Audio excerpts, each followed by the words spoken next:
And so we have several new folks with us. And so what we always do at an Eco Athletes community chat, which happens every other month, is that we start with an icebreaker. And tonight's icebreaker is, what was your favorite subject in school? And so I will start and I'll introduce myself. I'm Lou Blaustein, the founder of Eco Athletes. And my favorite subject in school, which I did not study beyond high school, was chemistry. And it was because I had a great teacher, Mr. Fanning. He was just so engaging and made it so interesting, and I couldn't wait to go to the class. So high school chemistry with Mr. Fanning. Kristen? I knew this was coming and I still don't know what to say. I'm like one of those people that notoriously did not love school. So I don't know if I have a favorite subject, but it was probably the classes that I could mess around in the most, which was probably PE or Spanish, which is also where I got into the most trouble. But those were probably my favorite classes all throughout school. And by the way, Kristen is... Oh, yes. Kristen, you take over the introduction. I was going to introduce you, but you do it better than I. Oh, well, for those of you I haven't met, I help Lou on strategy for Eco Athletes, generally just working on helping grow the organization. So you'll see my name or email address on things if you haven't already. And Kristen, do you want to hand it off to somebody else? Sure. I'll just call on Michael to let everyone buy a few more minutes as well. Hey everyone, I'm Michael Warner. I am the brand impact manager here with Eco Athletes. Been helping out on a few projects with Kristen and Lou. I mean, a tough icebreaker. I've had a lot of schools, but I think this one would be unique to me because I went to a boarding school, and my senior year, I had a fly fishing and a literature class, and it was awesome. Wow. Pretty much in the spring semester, in which it was like half of winter time, we like had snow on the ground. We would hang out in the class, like have a few movies, have a river runs through it, and like, but then as the spring would come around, like everyone would head into the classroom, and our teacher, who was also the hockey coach, I played hockey, and like it was just like easy for me, and he would always have like on the board like, hey, I'm already at the jetty. And so pretty much all of us would head down like over to the lake, and he's just like already fly fishing it. And he has all the poles already hooked up. So I think that whole kind of experience helped me kind of jump into fly fishing, and also just appreciate like all of nature around us, and reading about it too. It was fun. Awesome. How about Brittany? Mine was sort of similar to yours, Lou. I guess I should say, my name is Brittany. I've helped out with Eco Athletes social media, and the answer to the question for me would be, it was like my chemistry class. I had literally one of the funniest teachers ever, and so he just made it a really fun class to be in. Are you sure it wasn't Mr. Fanning? No, it was Mr. Shang. I still keep in touch with him. All right. How about, let's see, Bridget Franek. I think this is your first time on the chat, so welcome. Introduce yourself and your favorite class in school. Thanks. I guess in high school, I didn't get a chance to take Earth and Space Science, which I would have really liked, but I think biology was probably my favorite class, with the dissections and that kind of stuff. I was into science. So. All right, I'll tell you, Bridget was an Olympic, well, still an Olympian, Olympic steeplechaser, London 2012, Penn State, and now part of the board, I believe, of the Council for Responsible Sport. Did I get that right? Yes. Wow. Great. Thank you. All for that right. introduction. And now we're going to go to Gary Gilliam. Hello. My name is Gary Gilliam, NFL player, former NFL player. And my favorite subject in school, traditional school, we math. Definitely love math. And then similar to Michael Warner, untraditional, my boarding school, Tai Chi. I actually really enjoyed that. You know what? I could see that combination. I could see that combination. Now we're going to move over to Australia, Amy Steele. If Amy can, where in the world, you're muted. Oh God, I do that every time. Seriously, you'd think by 2 years of like Zoom calls, you'd have that down pat, but no, I still don't. I am just in a cafe in Perth, enjoying a coffee. But my favorite, so this is probably related to my favorite subject at school, was actually cooking class because you got snacks. And I mean, what's to hate about that? So I did quite enjoy it was called home economics when I went to school, which is probably a little bit problematic now, especially I went to an all-girls school. So I think they've changed the name of that class. But yeah, that was a fun one. And I'm coming from Australia. I live in Perth, and unfortunately, Ridian's on the other side of Australia where they're in entire lockdown. But in Perth, we're good to go to cafes and stuff. So I'm not breaking any COVID rules, just in case anyone was wondering. I'm so jealous. Good, Amy. I'd expect you to stay within the lines, sort of. And so a good segue into Ridian in the other corner of Australia. And Ridian, talk to us about your favorite subject in school. I'm surprised for a bunch of athletes, none of us have said physical education, but for me it was always history, because you can't really understand why the world is as it is if you don't understand the context of where we've come from. So at the moment I'm working my way through United States history, basically a phone book by the size of it, but yeah, I think it's about 1,000 pages, but yeah, love history. So yeah, pretty much always reading history books, even when I'm not studying it at school. Awesome. Well, now we're going to go to another country in the Commonwealth, and that would be Canada. And Shay, in the nation's capital of Ottawa, what do you have to say for yourself? Evening, everyone. Yeah, I am Shay Smith, Olympian, track and field and bobsledding. Say my favorite class was, we called it TOK, it was short for Theory of Knowledge. And I don't even know what the class was about, but it was mostly, I think it's meant to teach us how to think, but it was mostly a class on debates. We would just be sort of given topics to sort of have pro and for perspectives on, and also to write essays on why we're for something or against something. And I just love to argue. I love to understand how other people may have a perspective on something, and then crush their perspective if I can.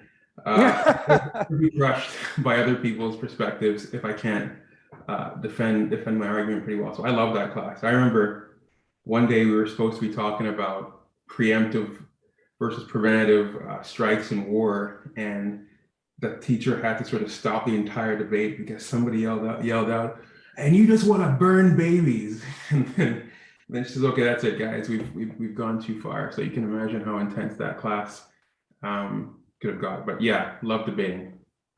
Fantastic. And also, before we go to the next, Amy Steele, who's talking to us from Perth, played professional netball, and then worked in climate risk analysis for Deloitte Australia, and now works for ENGIE, a renewable energy company. And then Ridian recently was in the Olympics in the 50-kilometer walk and finished in 8th place. So I wanted to make sure we got that in. And so now we're going to stay in Canada. But before Gabby Dabrowski unmutes, I'm going to share my screen. Hopefully this works. And because I met Gabby today out at the US Open, and where she was having a practice session before her matches, which hopefully won't be interrupted by rain. And it was great to meet Gabby, and thanks for making that happen. And so now I'm gonna stop sharing. And Gabby, you're up. And thanks for joining us. Thank you. Thanks for having me. I'm excited to be a part of this. And I'm sorry that my video's off, but I'm also trying to multitask and do some rehab exercises at the same time. So I'm not trying to be rude. I'm listening, but I will go off after the intro. Yeah, so I'm Gabby. I'm from Canada. I play tennis. I'm in New York right now. And my favorite subject in elementary school was gym class, for sure. But right now I'm studying psychology at University of Indiana, Indiana University East. And so I don't know, pretty much anything pertaining to psychology I find really, really fascinating. So that's probably my favorite stuff right now. Fantastic. And Gabby, Gabby is in 2 competitions at the US Open. She is going to be playing doubles with her partner from Brazil, and then playing in mixed doubles with Eco Athletes champion, by the way, Marcus Daniel. So how cool is that?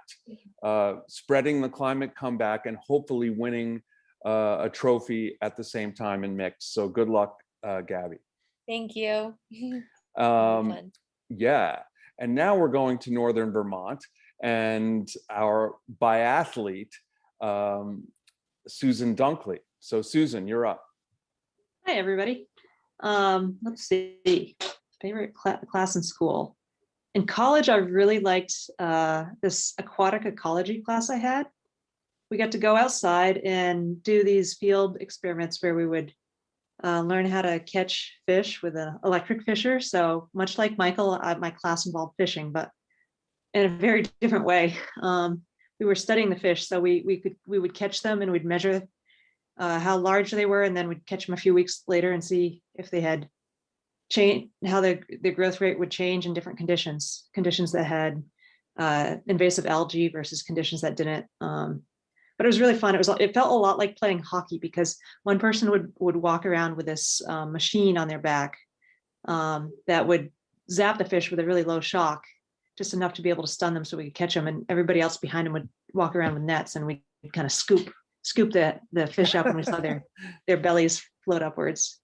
But in a fast flowing stream, you had to be pretty quick, because the fish would start floating downstream. So you had to have these really quick reflexes, but it's pretty fun for an athlete.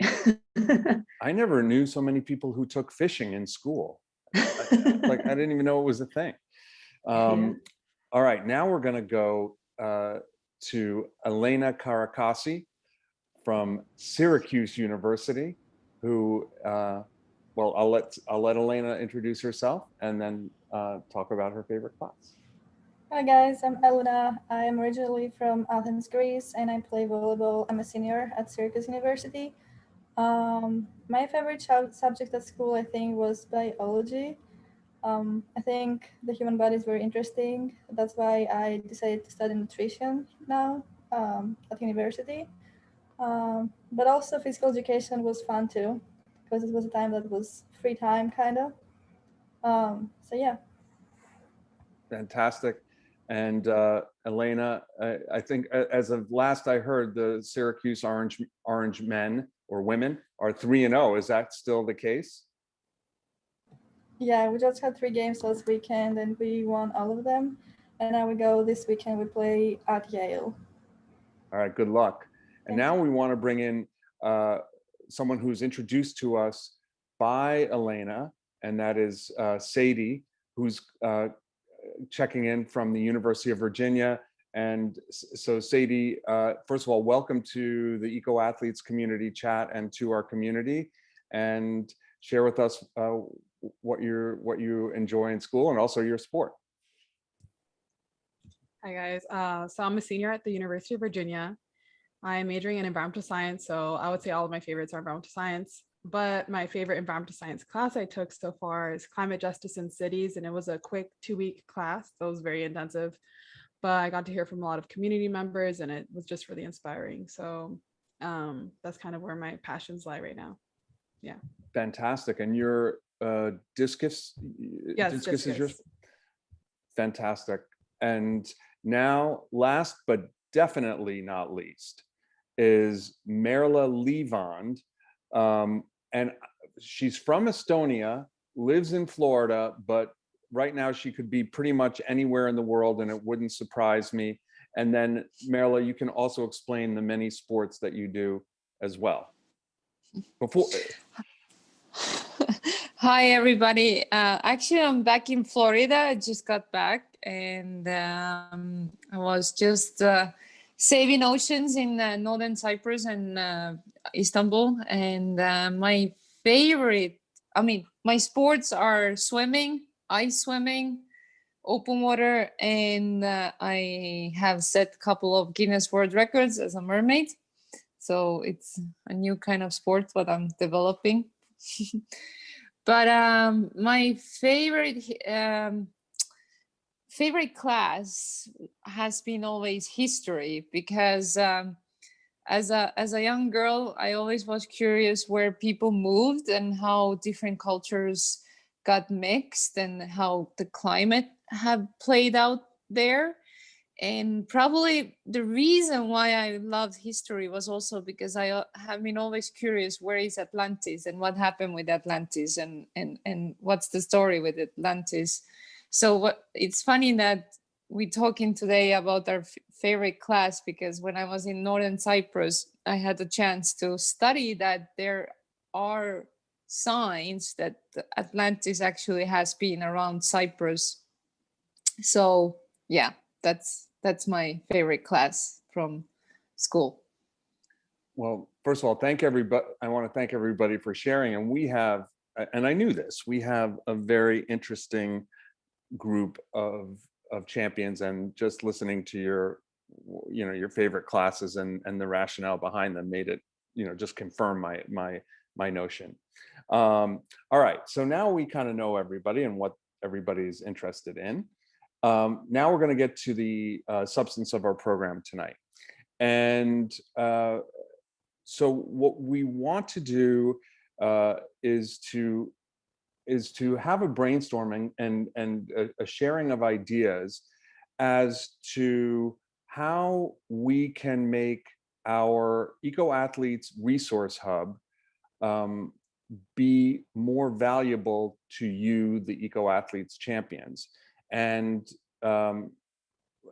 Kristen will share the visual of the Resource Hub in a couple seconds, but there are 5 branches to it. We're not going to go through all 5 branches tonight because that would be too much to do. So we're going to focus on one, and that is content, and specifically social media, because we believe that while all of the branches are equal in importance, we believe social media is actionable quickly, and we can, make more impact quickly by amping up our social media game. So with that, I'm going to hand it over to Kristen, and hopefully Perfect, thank you. You have control of the screen too. Yeah, for sure. So I'm just going to quickly reshare the Resource Hub. But first of all, Sadie, I feel like I would have had a less lame answer to the question about classes if I had had a class called Climate Justice in Cities. That sounds awesome. So I'm kind of jealous of some of the people's classes. Sure, let me just share my screen here. So what you're looking at here is the Eco Athletes website. If you haven't seen it lately, it might look a little bit different. But basically, like Lou said, we've been trying to get a little bit more, I guess, intentional about what Eco Athletes is or can be, and how we work with you as athletes, and hopefully support you, and really equipping you to become climate leaders or action climate in whatever way feels right to you. So we've come up with kind of 5 branches of this hub. The concepts you can see here. I'll zoom in to make sure you can see it. But basically the thought is that, different offerings or services or resources that we provide to you will kind of fall within one or maybe multiple of these pillars. And so you might see fellow champions or be asked to speak publicly or speak on a podcast or share ideas in an article, which might fall under thought leadership. Right now, we're kind of just engaging with the community under the community pillar. And so we want to make sure that we are creating and sharing resources that are helpful to you in alignment with these 5 pillars. So like Lou said, I want to spend some time talking about social media today. Like Lou said, because it's so actionable, but also because we have so many great assets already related to our social media page. And of course, if we can help you talk about issues related to climate through your social media pages, we can really kind of get started and have impact now to grow this movement and be able to enhance some of the other branches. So I'm just gonna, if anyone has any questions about this, feel free to interrupt me or throw them in the chat, but I'm just gonna stop sharing my screen and just kind of have a more just general conversation about social media, how you guys use it, and maybe ways that we can help you leverage social media if that's an interest of yours, to be leaders and talk about climate. So first question, super easy. What's your favorite social media platform?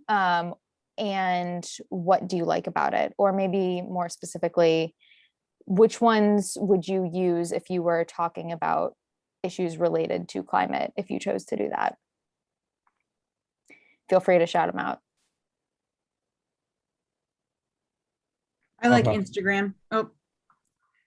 I would say because that you could show photos, and the reason why I'm very interested in helping save the planet is because I enjoy being out in it, and sharing photos is a great way of sharing, taking people where I go and helping them see what I see and why it's important to me. Perfect. So you like sharing like on the grid, like not to get super logistical with it, but like on the grid, and then you share stories as well about kind of what you're up to. What do you mean on the grid? On like the photos that show up kind of long term versus the stories that are 24 hours. Oh, yeah. Like posts, you mean? Yeah.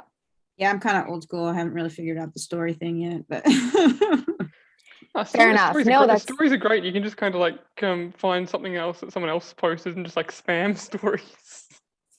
And it doesn't hang I'm around just not forever. on enough to like keep it so updated. I can barely post like a couple times a month. That's why I like Twitter. You can just like smash the retweet button. Yeah. So you, Rydian, you think that I guess the convenience aspect of social media is helpful for you? I mean, I think probably Instagram's better for engaging with fans that aren't necessarily like out there to get climate change content all the time. But I think like Twitter can be useful, like for me, like at least like choosing different sort of thought leaders to follow and sort of see what they're thinking about and sort of share that with people that might follow me. But I think, yeah, in terms of engaging community people that are following sport, I think Instagram's probably a bit better for that. Do other people agree like Twitter is more of like an academic maybe focus or like educational kind of like content, like writing related content, and then Instagram's more like quick engagement and photos? I sort of see Twitter as like a place to get news, or at the moment just get case numbers for COVID. But Instagram, I reckon, it's a lot more like obviously like visually engaging, and I reckon if you like get tagged in a story there, it's just so easy to just reshare that story on your own page. So that sort of seems like the method of least inconvenience to just get shit done.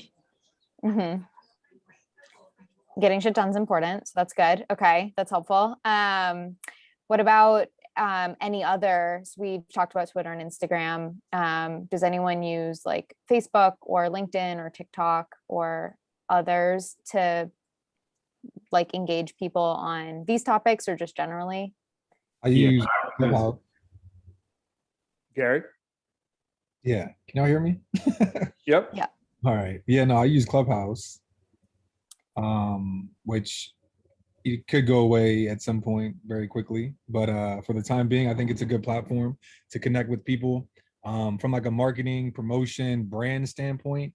I think you can get a little bit more personal with people. You know, with Instagram, you know, you can go Instagram live, but like there's not that kind of back and forth conversational aspect of it. And I think that's at the core of a lot of problems that we're trying to solve is the conversational aspect of it, the culture that comes from those conversations. So for us as athletes to be able to use our social capital and our platforms in those ways to draw crowds and then be able to talk about these different things, I think is very impactful in this time.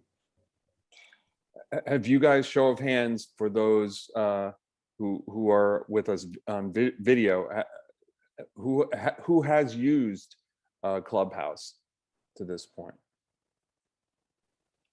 We just got a comment in the chat that it's less popular in Europe. So I know the access to Clubhouse is a little challenging or has been in the past. I think Twitter has like Twitter Spaces. I thought Clubhouse was by invitation only. Is it still that? No, it's opened up to Android, and I think it's open to everybody now. I think so. Yeah, but sadly, I was in Europe for 3 months, and I have to say that when there is a climate talks, nobody is really using Clubhouse. People don't know about it, and the reach to the European, people to get the knowledge. I mean, Europeans are really aware about the climate change, but it's just if we want to reach out more to the people globally, then Instagram seems to be the place to be, because Instagram kind of have the features like a TikTok features as well, what is called Reel. So it's just what works in America doesn't necessarily work, sadly, in Europe.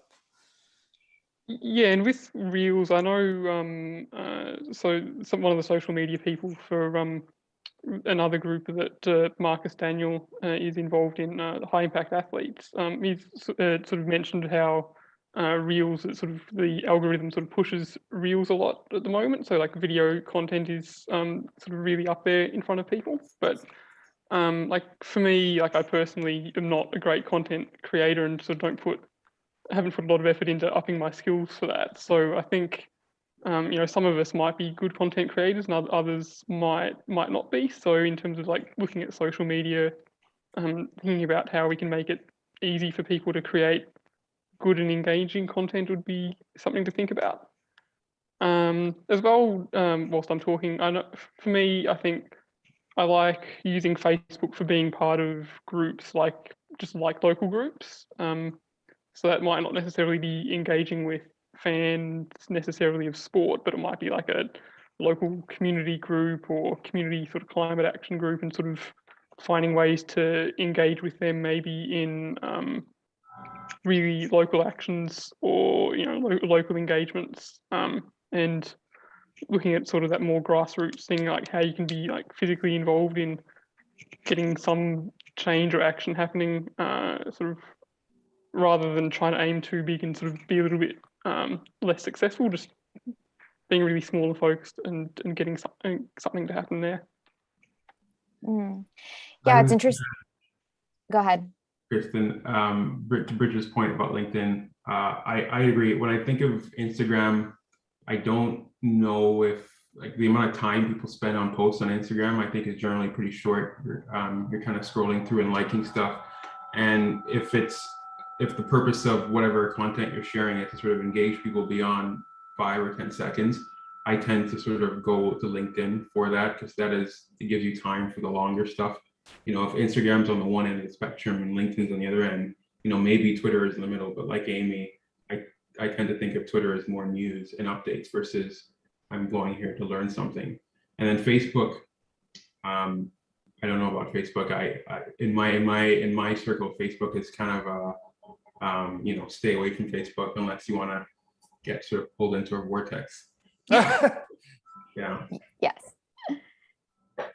Yeah, I think what it sounds like everybody agrees with is that like each of these social platforms don't duplicate things. Each of them have kind of a specific purpose and a role. And so I think we can get more specific on like what types of content we're sharing on different platforms and how to, I guess, best engage you guys to leverage the platforms for what they're for. Does anyone, I guess, just last question about this generally, does anyone have, I guess, a kind of dedicated account to like sustainability or professional stuff and then have like more of a personal one, some kind of like professional Finsta of sorts? Just curious if you have kind of like one that you uphold as like your brand, like the public facing one, and then kind of like more of a personal one. I'm seeing shaking heads. Okay. I did when I was competing, but I've kind of let it go since I stopped competing. Occasionally I'll post some stuff about if it's like running specific, but I don't really keep it that active. And that was just on Facebook. I had like a page or whatever, but for LinkedIn, that's probably more like just professional, like nothing personal, just kind of, I don't know, like work related stories and stuff. Like that's my view anyway. But yeah, then the other ones I've just got like just the one. Mm-hmm. Yeah, that's helpful. So you have some crossover, I guess, in some of your personal accounts like Twitter or Instagram that might have some personal, some professional stuff. I mean, I got like my main page and I got like a little burner account that nobody knows is me. I saw you thinking over there, Gary. That's why I asked about Finstas. Those exist. Somehow I'm not surprised. Yeah. So I think I guess the topic generally of like having a personal brand is maybe something that you guys maybe have thought about, but it's not like the top of mind. Like, do you feel like your social media page or your platform is like authentically you, or do you like try to curate it to kind of showcase a brand because you have a platform? Just curious about like how you think about your goals for your social media accounts. I think it changed for me from when I was competing to not competing. So it may be different for active athletes versus just sitting behind a desk right now. When I was competing, yes, I wasn't active anyway, but the idea was to sort of show myself as an individual in a way to sort of attract sponsors and also to show, fans what happens behind the scenes from a sporting perspective. Now, I don't think people care about what I'm doing individually. I figure it's more, now what I put out there is specific to business or climate change or whatever.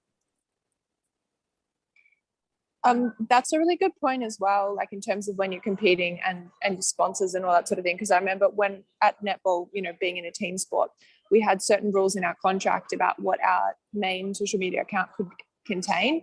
And in fact, a bunch of the girls had to go back through all their historic images and delete any photos where they were holding any alcohol, like just as one example. And obviously, like as a young person, there's going to be a couple photos where you've probably got some alcohol in them. So yeah, there were like really strict rules on what content could and couldn't be delivered in relation to sponsors, and you could lose your contract as a result of failing to adhere to that. So yeah, I'm not sure if it's the same for individual sports, but definitely for team sports, it was pretty strict. Yeah, I think it would kind of depend as well on the size of your profile, because like I compete in a pretty niche event in like athletics isn't really, or track and field is not really like the biggest sport on the planet compared to football or tennis or what have you. So in that sense, like I've got a little bit of freedom. Like my social media account is just a reflection of me and what I think and what I care about. But yeah, I kind of feel more comfortable doing that rather than sort of pushing out sort of sponsored posts or branded posts, sort of every other post. But that would I think that's more specific to my situation. Like every other athlete is different. It depends on their sport, their country, and sort of, I guess, their performance achievement level. Ridian, just to put you on the spot, I'm curious, as you knew you were going to Tokyo and competing, did you have a momentary pause before you posted anything any longer than you would have normally? Was there kind of that second hesitation of, oh, I'll be in the spotlight more? I think it's more just like particularly around the games period, just knowing the Rule 40 and Rule 50 blackout stuff. It's just yeah, making sure that I'm stuff that I was posting wasn't sort of being like, hey, I'm an Olympian and I'm doing this like with this, that, or the other brand. But if it's like if eco athletes or anyone else had posted something that was just like a general post that didn't mention the Olympics or me or anything, I'd be happy to share that or talk about it. Let me ask of the group, when drilling down specifically into environment, climate, when you think about posting something or when you do post about something, do you have a specific goal in mind, and what are you hoping, what might those goals be, when you're posting about that topic specifically? I think for me, I have tried in the recent years to be a little more deliberate about what I post on Instagram. I mostly use Instagram. With the posts, it's more like causes that are important to me, like climate stuff, gender equity, a few other type of things. And stories is more like my personal stuff. But I just want to start conversation, honestly. I want to educate a little bit, and I want to give people, some facts. I don't want to like make a polarizing conversation if I can help it, but I want to open the conversation and get people kind of thinking and engaging. And it's kind of fun when you get a bunch of comments and you can kind of jump in there. I don't reply to every comment that gets put on there, especially if it's going to polarize. But if it's like a productive discussion, I like to try to do that and see what people have to say and see if I learn something from them. And have you found that to be successful? In some cases, yeah. It's hard to stay out of the polarizing. It's hard to stay out of the fist fights sometimes. But yeah, I noticed that a lot of people, young people, really have a hard time letting comments go and not engaging with every last one. And I think it's important to kind of put some thought into having a strategy for how often to engage and when you're going to engage, when you're going to let go. The mute button is beautiful. Yeah. Yeah, I mean, like when I'm thinking about like whether I'm engaging or letting stuff go, I suppose I'm partly like thinking about like who else is going to read this? Is this going to be useful for someone else that's going to come across the post to see whether like someone that's maybe talking a bit of misinformation is going unchallenged or not? But I don't need to go like 6 or 7 comment levels deep and like have a massive one-on-one argument. That's sort of like a bit of a waste of energy. So I guess it's sort of like looking at like what's the marginal benefit of putting in any effort into it.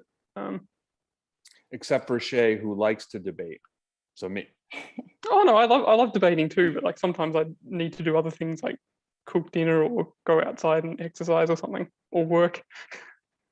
Well, yeah, I want to go to 7 levels down to crush people, but I gotta pick and choose my battles. I hear you.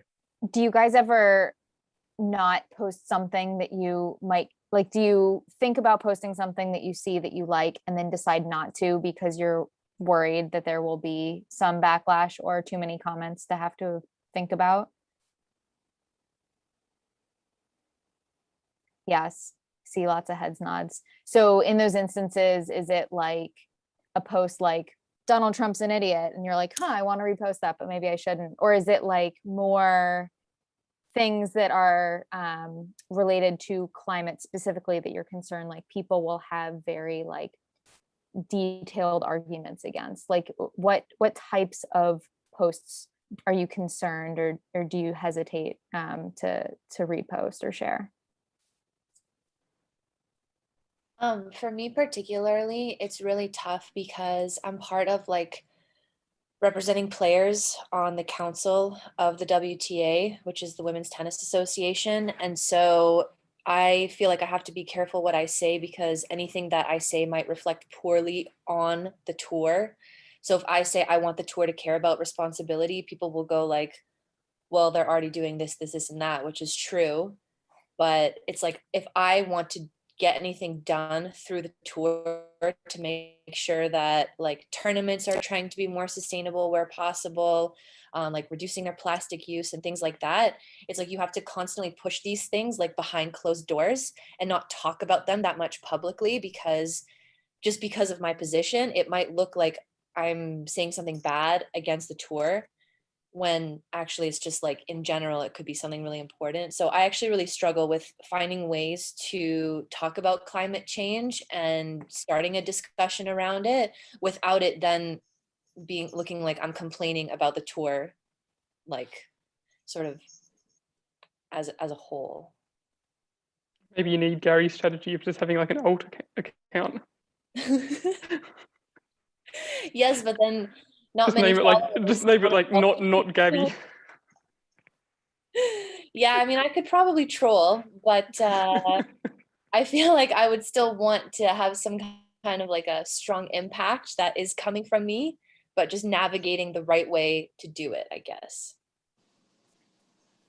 Well, maybe you can like calculate how many times you didn't use a plastic cup during the day and put like some kind of like a little fact there, you know, kind of to show that how you can reduce plastic usage or some other things, what you want to be vocal about it. So that's where you kind of show the fans that you're really calculating and really thinking ahead, that you're not criticizing anybody else. It's more like your own behavior changes. And that way you kind of help the other athletes to start caring as well, and the fans and maybe the organization as well.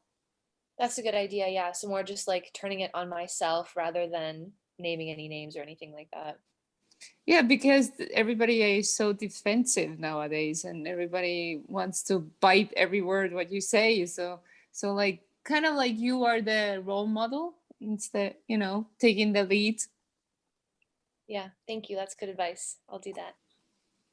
You can also, sorry, I was going to say that I really agree that that is great advice. The other thing that I think is really important is about trying to build up that emotional relationship with the natural environment and get people to care from that push as well. So it's not at all criticizing, but it's sort of just highlighting what you care about and the types of, you know, I suppose how sport is connected to the natural environment, and just kind of showcasing that so that it starts to build that bridge between sport and the natural environment might be another way as well. I'm curious. Oh, go ahead, Jay. I keep interrupting you. Yeah, real quickly.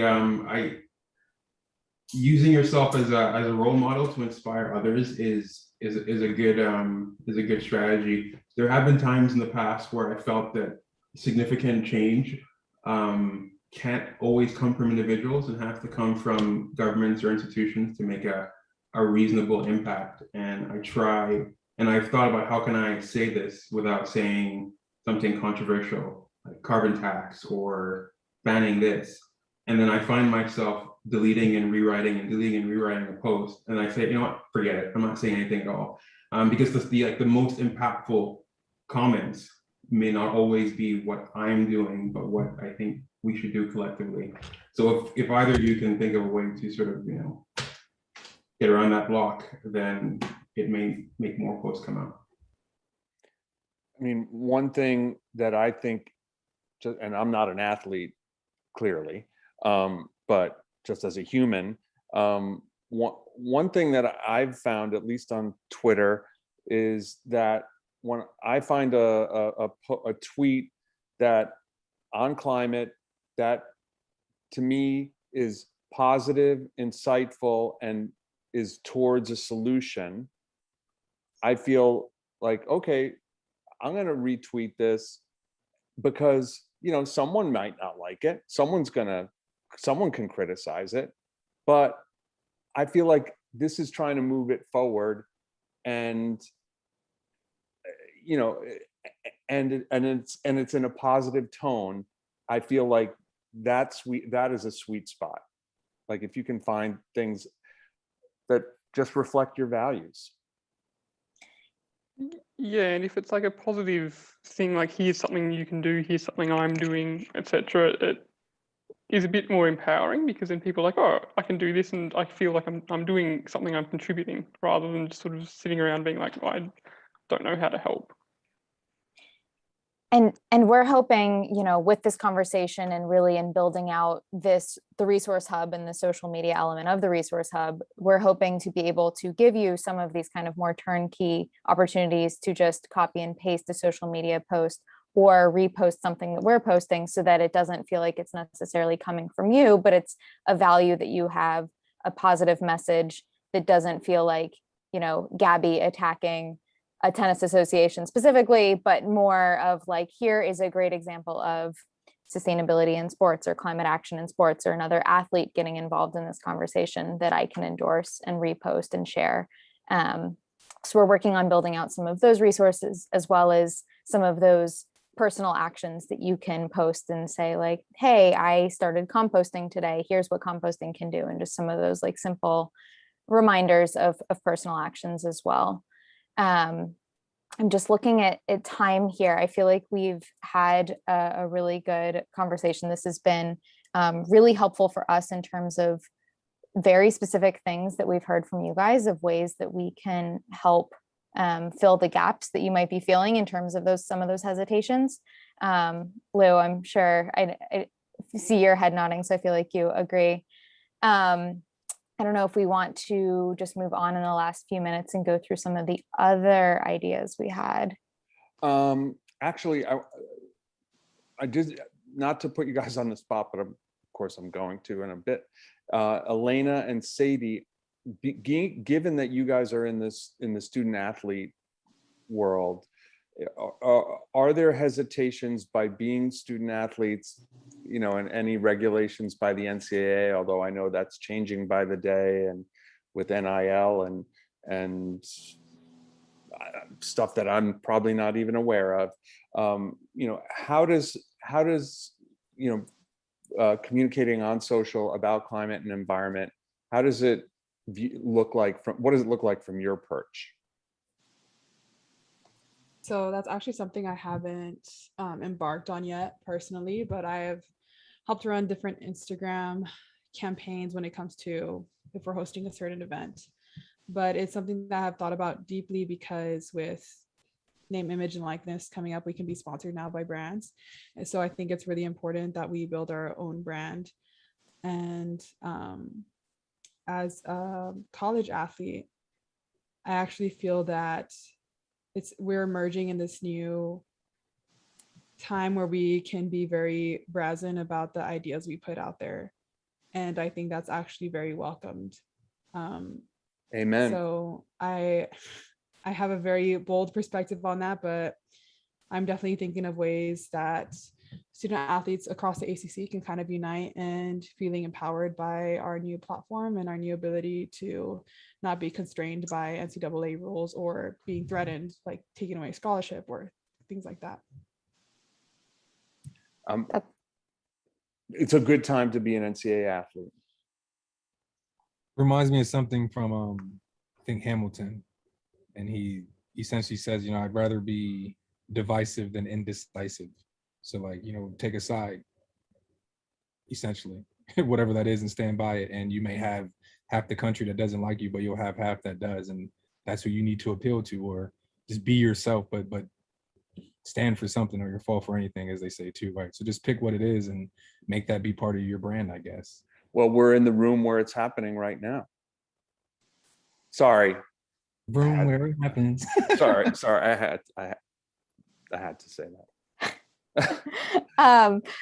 But also true. Like, I think that, you know, having these conversations and having this community where everybody can feel kind of comfortable and share strategies of ways that they've overcome some of these challenges, and, you know, giving each other those pep talks. Sadie, it sounds like you're ready to give some pep talks on like, yeah, F it, I'm pressing post, like I'm doing it. That's awesome. And if you're able and comfortable to do that, we definitely need more of that. And so I think, you know, here we're hoping that this group is able to equip you guys in different ways to be able to do that. Just looking at time, Lou, I know you had one update you wanted to share with everybody at the end, so I might just go quickly through a few other ideas we had. Yeah, you go to the other ideas, and then I'll close with the update. Perfect. So some other ideas we were thinking of. So besides just kind of like best practices on Instagram and Twitter, examples of ideas that you could have for when to post, like sharing a vegan meal you just tried or things like that. We have a whole bunch of ideas we're putting together that we'll share with everybody of just kind of like reminders of different ways that you can post and engage on climate, and just always tag eco athletes. And of course, we'll do the same and tag you guys so that you're able to quickly share as well. But in addition to that, we are also thinking about like different ways to do like IG lives or social media takeovers to be able to kind of help you broadcast your personal brand and share your messaging through the Eco Athletes platform as well, or maybe do conversations with each other. We've also talked a little bit about like a journal project of sorts. I've heard some really great kind of blurbs or quotes from a lot of you, either written or verbally, about just like things you're feeling. Maybe you're feeling some climate anxiety today, or you're feeling frustrated with something related to environment. We are working on ways to help collect some of those thoughts and ideas and be able to share them either anonymously or, you know, in a vlog of sorts, some kind of video journal. So we're working on those types of ideas. So if you have thoughts on that, please let us know. I'm just moving quickly because I want to respect everyone's time. Because I also wanted to share one thing. Again, sharing my screen. Again, I'm going to go quickly on this. Gary, I didn't run this past you, but I think you might be okay with it. You're part of this example. As you guys can see, this is the page where we can meet all of the champions across all of the different countries. So right now, when you go to the pages, you'll meet everybody. I'm just going to click on the first one here. So when we meet Dotsie, one of the Eco Athletes champions, we'll read the story that Lou writes up when you guys first join. This is what's on all of your pages now.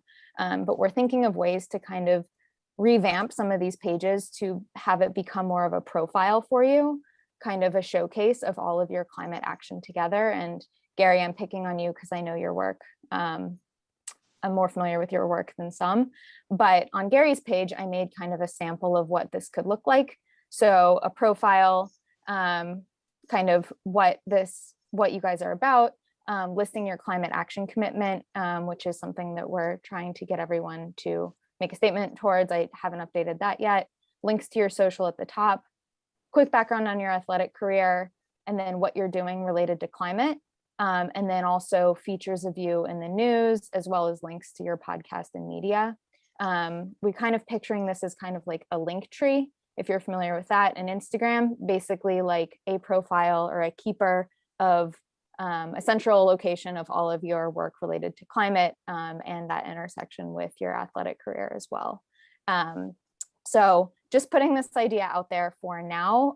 We definitely want to kind of think more about it. But if you have thoughts, ideas, if you really want to build yours out, we have all the flexibility that Squarespace will allow. We're open to ideas. So if you have things you really want to feature on here, we can add it piecemeal or do a whole revamp of your profile. Definitely something we'll share more about, but just wanted to give you kind of a sneak peek now of another way that we're helping, hopefully helping you share kind of more about your work. 4 minutes left, Lou. Wait, Can I add something? Yeah, I just Sure. wanted to, any quick thoughts on there, Merla, to start, because I'd love to hear what your reaction to what Kristen just shared. So, because I don't know if I told to Leo, but I just got chosen to be the World Cleanup Day Ambassador for 180 countries, and we're working together with United Nations. Woohoo! And I want to invite all eco athletes to get out September 18 and go and clean up your around your communities, your beach, your park, and everybody can sign up to the World Cleanup Day from the website. It's worldcleanupday.org. You can find your own region there. There is a lots of cleanups going around the world. At 2018, we got out 17 million people around the world. It's a great amount, but if we think about, there is 8 billion people around the world, so we have a lots of work to do, and I'm really honored that I am the new global ambassador for them. Yeah, Marla, maybe if you share a little more information, we can share it out with the follow-up that we send for the community chat. I will put on an email. That's awesome. You know, let's say, Marla, if you were going to want to avail yourself of this kind of the page that Kristen showed using the example of Gary, I mean, this is something you could highlight on that page. You know, we think that if we're not going to force you to do it, but if you're into it, this could be kind of your climate brand page, and we'll curate. We're happy to curate it for you. And you know, and you don't have. This is, as Kristen said. You know, we're starting this now. We're just building this out now, and we'll have further conversations about it. But we'd love your feedback as time goes on. And so now to wrap this up, one last thing. You have gotten a couple of emails, at least from us, about our COP26 sports community manifesto that we started here with Eco Athletes to give the athletes of the world, the organizations that they work with and that support them, and thought leaders who are in the green sports for good, pun intended, ecosystem, to show the people at the COP26, the global climate conference that's going to be in Glasgow, Scotland in early November, that the athletes of the world want climate action to take place and want the people who are the delegates at the COP to, in a sense, to use Bill Belichick's terminology, do their job. And so we have sent out the manifesto and are looking, have asked for endorsements, and starting with the Eco Athletes ecosystem, and now more broadly to the sports or the broader green sports community. And so as of right now, unless we've gotten endorsements while we've been on this Zoom, we have 36 athletes, including several of you, and thank you for doing so. 18 what I'll call luminaries and kind of thought leaders in the space, and 23 organizations that have signed on. So quick math, that's 77 total endorsers. What we'd love to do is ask those of you who are champions who have not yet endorsed, if you could endorse, and it's really easy to do. You can look on the email and you just click on a link and it takes 2 seconds, or you could just write me and say, I endorse. And then for those of you who have not yet, who have endorsed, and those who have not, but who will, feel free to share it with any other athletes you think would be interested. They don't have to be affiliated with Eco Athletes. We are trying to get as many athletes, organizations, and luminaries to endorse, because that will allow us to get bigger and better media coverage, and we'll get a brighter light shown on this issue.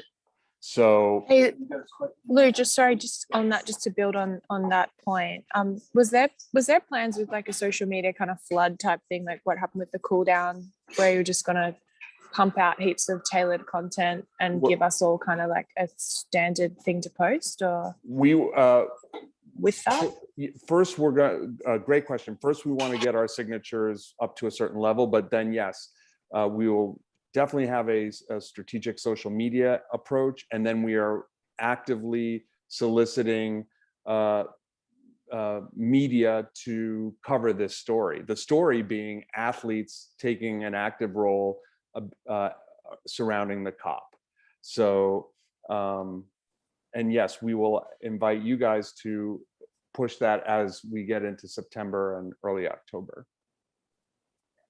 Yeah, I think our goal I is to think it would be. Go ahead, Go ahead, Amy.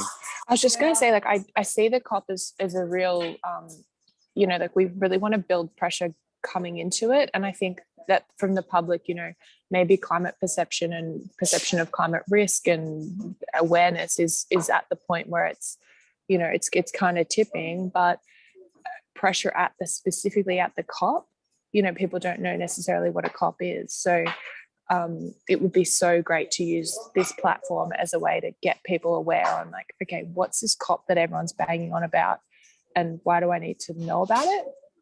Like, I think that would be quite a cool objective.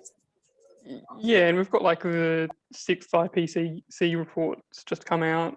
I know in Australia there's been a big poll that's shown, I think, every single electorate in Australia is like in favour of climate action. There might be sort of similar data in other countries around the world as well, if there's organisations that are doing that sort of polling. So yeah, being able to turn those voices into some pressure for governments to actually do something, I think, like what Amy was saying, I think it'd be good if we can sort of help be part of that exerting pressure to actually take action. Yeah, I think that's a good idea. Both, like, kind of in parallel, get you know, building the number of people and number of endorsers of this manifesto, and in so doing, explaining what the COP is and why it's important and why athletes should care. Yeah, and I think September is a great month to do it, pushing through Climate Week and some of the other initiatives to grow that movement. And Amy, like you said, being a little bit proactive and using it as an educational opportunity so that we don't get to November and then talk about it makes a lot of sense. And I think once we get to that critical mass, which I think we're getting close to being almost up to 80 signatories, it feels comfortable to be able to showcase and start to build a bigger movement around it. So yeah, thank you for that idea. That's helpful. And we said we're a few minutes over time. So we want to respect your time. Thank you again for your great input and engagement this evening, and hope that you found it worthwhile yourselves. Kristen, anything? Nope, we'll send follow-up. So Marla, if you're able to share anything additional, we can send that follow-up, as well as just a few notes, and send some of the other things that we mentioned we'll be sharing in the coming weeks. So thank you guys. This was extremely helpful for us, and hopefully it'll be helpful for you in the long term. Bridget, you have I was something? just unclear. The discussion on Thursday, is that going to be just like a repeat of this with people who couldn't make it today, or what's? It's basically, yes, it'll be the same topics. We have had people who, Gary, have gone to both in a cycle.